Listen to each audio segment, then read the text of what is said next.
नमस्कार।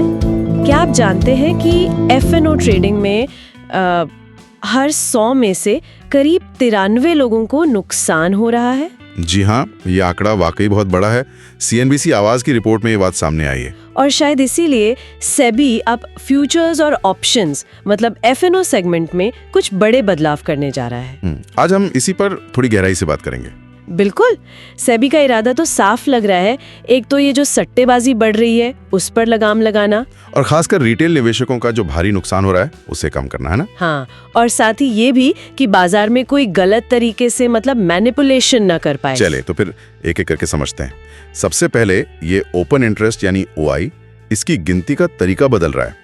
कुछ future equivalent या डेल्टा बेस्ड मॉडल की बात हो रही है। हाँ, ये थोड़ा टेक्निकल है पर आसान भाषा में समझे तो डेल्टा बेस्ड मॉडल का मतलब है कि अब ऑप्शन की वैल्यू को सीधे उसके असली शेयर या इंडेक्स की कीमत के उतार चढ़ाव से जोड़ा जाएगा। अच्छा, अलावा पोजीशन लिमिट्स पर भी कुछ असर है। सुना है इंडेक्स ऑप्शंस की ग्रॉस लिमिट काफी बढ़ा दी।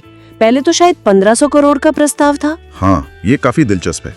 फरवरी में कंसल्टेशन पेपर में 1500 करोड़ ही था, लेकिन इंडस्ट्री से जो फीडबैक मिला उसके बाद इसे बढ़ाकर 10,000 करोड़ कर दिया गया है। 10,000 करोड़, ये तो बहुत बड़ा जंप है। जी, लगता है सेबी एक संतुलन बनाना चाह रहा है।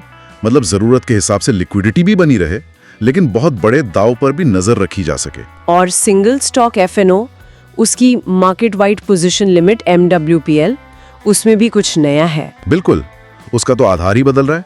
अब लिमिट तय होगी कंपनी के फ्री फ्लोट मार्केट कैप का 15% या फिर पिछले 6 महीने की औसत डेली डिलीवरी वैल्यू का 65 गुना। अच्छा, और इन दोनों में से जो कम होगा वो लिमिट मानी जाएगी? हाँ, जो भी कम हो। सीधी सी बात है, किसी एक स्टॉक में बहुत ज्यादा पोजीशन लेना या उसे कंट्रोल करने की कोशिश करना अब और मुश्किल होगा। और इसमें भी अलग अलग तरह के निवेशकों के लिए सीमाएं हैं, जैसे FPIs, म्यूचुअल फंड्स, रिटेल। जी हाँ, वर्गीकरण है।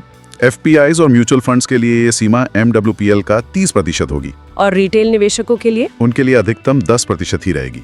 ये सब कदम, चाहे वो OI गणना हो या MWPL, एक ही तरफ इशारा कर रहे हैं। छोटे कॉन्ट्रैक्ट्स के जरिए बड़ी पोजीशन छुपाना अब मुश्किल होगा। समझ आ रहा है, मतलब शिकंजा कस रहा है। अच्छा, लिमिट्स की बात हो गई। एक्सपायरी के दिनों को लेकर भी कुछ नियम है शायद? हाँ, ये भी एक अहम बदलाव है। अब से हफ्ते में सिर्फ 2 ही दिन F&O कॉन्ट्रैक्ट्स एक्सपायर हो पाएंगे। सिर्फ 2 दिन? पहले तो ज्यादा होते थे। हाँ, अभी तो कई इंडेक्स की अलग अलग दिन एक्सपायरी होती है। अब इसे सीमित किया जा रहा है। कौन से 2 दिन होंगे ये अभी साफ नहीं है। और अगर किसी एक्सचेंज को बदलना हो अपना एक्सपायरी डे, तो उसे सेबी से मंजूरी लेनी होगी। इसका असर शायद नए एक्सचेंजों पर पड़ सकता है, जैसे मेट्रोपॉलिटन स्टॉक एक्सचेंज। वो शायद अलग अलग एक्सपायरी से वॉल्यूम लाने की सोच रहे होंगे। और एक और बात सुनी थी, दिन में 4 बार रैंडम चेकिंग।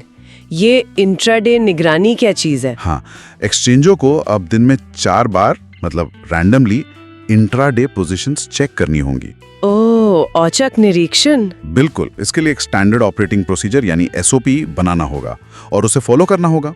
मकसद वही है कि कोई दिन के दौरान बहुत ज्यादा रिस्की पोजीशन ना बना ले। इन सब नियमों के पीछे का जो माहौल है, मतलब बाजार के ट्रेंड्स, वो क्या इशारा कर रहे हैं? आंकड़े क्या कहते हैं? आंकड़े थोड़े मिले जुले हैं लेकिन दिलचस्प हैं। जैसे इंडेक्स ऑप्शन वॉल्यूम वो पिछले साल के मुकाबले 15% कम हुआ है। अच्छा, गिरावट आई है। हाँ, सालाना गिरावट है, लेकिन अगर 2022 से तुलना करें तो अब भी 11% ज्यादा है। और जो ज्यादा ध्यान देने वाली बात है वो है व्यक्तिगत यानी रिटेल निवेशकों की भागीदारी।